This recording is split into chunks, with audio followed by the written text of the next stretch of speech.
Hello students, BA part first paper first की class में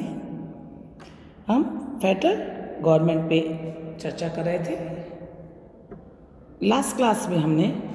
संघात्मक शासन व्यवस्था के गुणों और उसकी विशेषताओं पे चर्चा की थी। आज की क्लास में हम संघात्मक शासन व्यवस्था में जो कमियां हैं उन पर एक नज़र डालेंगे। हमने ये देखा कि संघात्मक व्यवस्था के अनेक उसमें अच्छाइयाँ हैं और विश्व के अधिकांश देशों में संघात्मक शासन व्यवस्था अपने अस्तित्व में है, क्योंकि राष्ट्रीय एकता का विषय हो या प्रशासनिक कुशलता हो, संघात्मक शासन व्यवस्था विशाल देशों के लिए एक उपयुक्त शासन व्यवस्था मानी जाती है। लेकिन इसमें कुछ कमियां भी दृष्टिगोचर होती है। सबसे प्रथम जो इसके अंदर कमी पाई जाती है कि एक कमज़ोर शासन व्यवस्था होती है। एकात्मक शासन की तुलना में हम देखें तो संघात्मक शासन व्यवस्था एक कमज़ोर शासन व्यवस्था है, क्योंकि इसमें शक्ति विभाजन होता है केंद्र और राज्यों के बीच में। तो विकेंद्रीकरण के कारण एक सुदृढ़ शासन व्यवस्था की स्थापना नहीं हो सकती है। जैसा कि डॉक्टर आशीर्वादम ने भी कहा है कि शक्ति विभाजन के कारण आंतरिक और बाह्य दोनों क्षेत्रों में बाधाएं उपस्थित होती हैं। इसके कारण केंद्र और राज्य सरकारों में आपसी झगड़े और मतभेद की स्थिति पैदा हो जाती है और इस शासन व्यवस्था में निर्णय लेने की क्षमता, एकरूपता पर भी प्रभाव पड़ता है। तो ये एक कमज़ोर शासन व्यवस्था के रूप में हमारे सामने आती है। दूसरी कमजोरी इसकी है कि संघात्मक शासन व्यवस्था में चूंकि शक्तियों का विभाजन केंद्र और राज्य सरकार के मध्य होता है, तो इस शक्ति विभाजन के कारण केंद्र और राज्यों में संघर्ष की स्थिति बनी रहती है। दोनों ही सरकारों के मध्य निरंतर संघर्ष और विवाद होते रहते हैं। इससे राष्ट्रीय एकता पर बहुत बुरा प्रभाव पड़ता है। अगर हम संकटकालीन स्थितियों में देखें, जब विशेष परिस्थितियाँ होती है, युद्ध और आंतरिक कलह की कोई स्थिति हो, गृह युद्ध की स्थिति हो, कोई आपातकालीन स्थिति हो, तो केंद्र और राज्य चूँकि शक्ति विभाजन के कारण इनमें अलग अलग शक्तियों का बंटवारा होता है, तो जब कोई ऐसा आपातकालीन इश्यू आ जाता है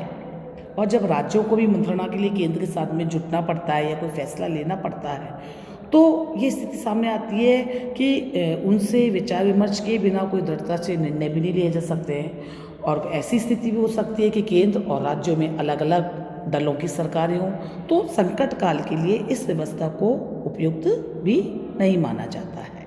एक बात और है कि संघात्मक शासन व्यवस्था में चूँकि संविधान के द्वारा ही शासन व्यवस्था का जो शासन शक्तियों का जो बंटवारा है वो केंद्र और राज्यों में होता है, तो संविधान की स्थिति मजबूत होती है और संविधान का जो स्वरूप है वो कठोरता लिए होता है, यानी कि उसमें कोई संशोधन नहीं हो सकता जब तक कि राज्यों से कोई उसकी स्वीकृति न ली जाए। तो कई बार ऐसा होता है कि इसे संविधान में सरलता नहीं बनी इससे संशोधन नहीं हो पाते हैं, या हम ये कह सकते हैं कि समय के अनुकूल या परिवर्तित परिस्थितियों में संविधान में संशोधन करने में प्रॉब्लम आती है। इससे देश की प्रगति अवरुद्ध हो जाती है और संविधान नए समय की मांग के अनुरूप उनके साथ में कोऑपरेट नहीं कर पाता है। तो इसलिए भी कह सकते हैं कि संघात्मक शासन व्यवस्था की एक ये भी बहुत बड़ी कमजोरी है कि इसमें जो संविधान होता है वो बहुत रिजिड होता है और उसमें वक्त परिस्थितियों के अनुसार परिवर्तन आसानी से नहीं हो पाता है। एक और बात, संघात्मक शासन व्यवस्था में केंद्र और राज्य दोनों अपने अपने अधिकार क्षेत्र में आने वाले विषयों के संबंध में स्वतंत्र रूप से कानून बनाते हैं। दोनों की विषय बटे हुए होते हैं। दोनों स्तरों पर अगर किसी देश में दो अलग अलग राजनीतिक विरोधी दल होते हैं, अगर दोनों में एक ही केंद्र में और राज्य में एक ही राजनीतिक दल की सरकार है तो शासन कार्य आसान होता है। लेकिन यदि किसी विशेष परिस्थितियों में दो विरोधी राजनीतिक दल अगर केंद्र और राज्यों में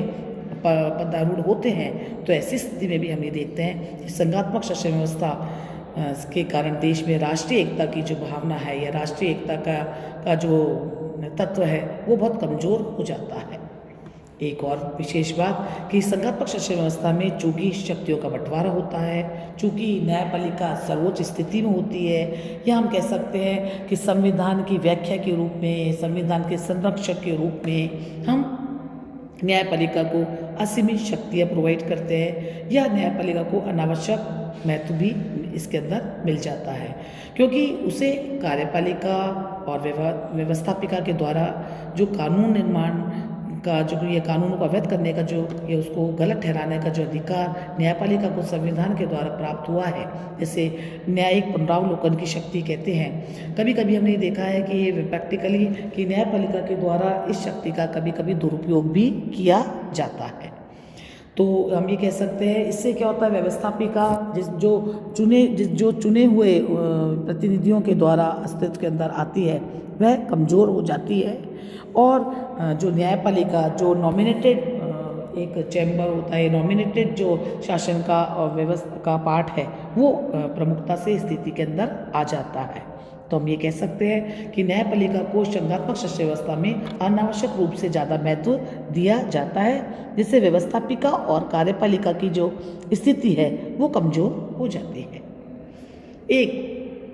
और पॉइंट जिसको हम अपने कमजोरियों के अंदर शामिल कर सकते हैं संघात्मक शासन व्यवस्था की, वह यह है कि संघात्मक शासन व्यवस्था में दोहरी शासन व्यवस्था होती है, और दोहरी शासन प्रणाली के कारण शासन की जो दक्षता है या जो कुशलता है उस पर विपरीत प्रभाव पड़ता है, क्योंकि जब भी शासकीय कार्य निर्णय कोई अगर लेने होते हैं या कोई विशेष परिस्थितियां होती हैं, या जब भी ऐसा होता है कि कोई आपात स्थिति और कोई निर्णय लेना है तो निर्णय लेने में देरी होती है, इससे जो उत्तरदायित्वहीनता की जो परिस्थितियां हैं वो बहुत प्रोमिनेंट हो जाती हैं। तो हम ये कह सकते हैं कि संघात्मक शासन व्यवस्था जो है वह अनुकूल व्यवस्था नहीं कही जा सकती है। और लेकिन अगर निष्कर्ष के रूप में हम देखें और अगर हम दोनों व्यवस्थाओं में एकात्मक शासन व्यवस्था और संघात्मक शासन व्यवस्था में कंपैरिजन करें तो हम ये देखते हैं कि इन शासन व्यवस्थाओं में संघात्मक शासन व्यवस्था फिर भी बड़े देशों के लिए या बहुआयामी संस्कृति वाले देशों के लिए, जहाँ पे बहुत अलग तरह के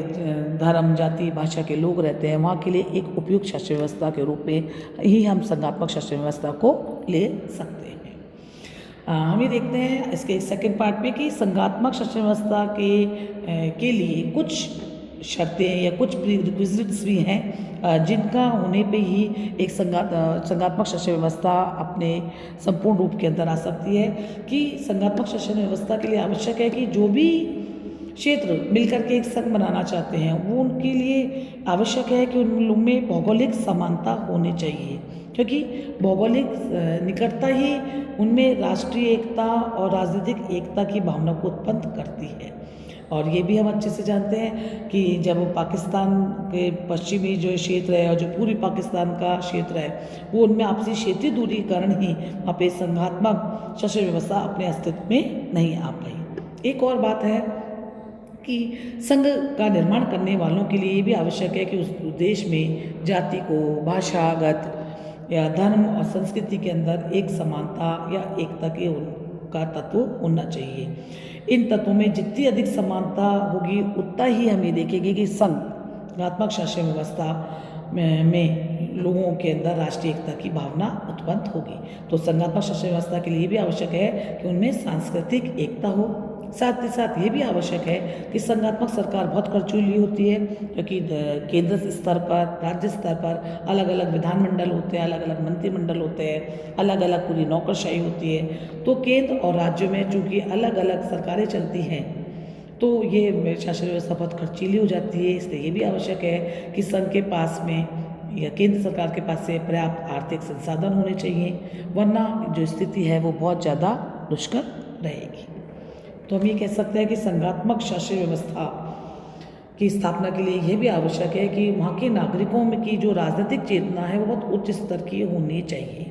उन्हें ये मालूम होना चाहिए कि संघ और राज्यों के प्रति उनके क्या अधिकार और क्या कर्तव्य हैं। तो हम निष्कर्ष के रूप में ये कह सकते हैं कि संघात्मक शासन व्यवस्था की सफलता उस देश के नागरिकों की विकसित राजनीतिक चेतना पर ही आधारित होती है। जिस देश के नागरिक जितने ज़्यादा जागरूक होंगे, सजग होंगे, जितनी ज़्यादा अपने राजनीतिक सहभागिता का प्रदर्शन करेंगे, जितने ज़्यादा से ज़्यादा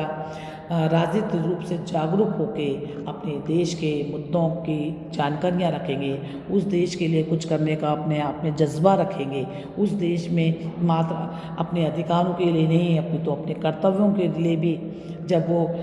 अपनी एक रूपता दिखाएंगे, जब वो अपने अधिकार और कर्तव्यों के अंदर सामंजस्यपूर्ण स्थितियाँ बनाएंगे, तभी देशों के अंदर संघात्मक शासन व्यवस्था सफल हो सकती है। धन्यवाद।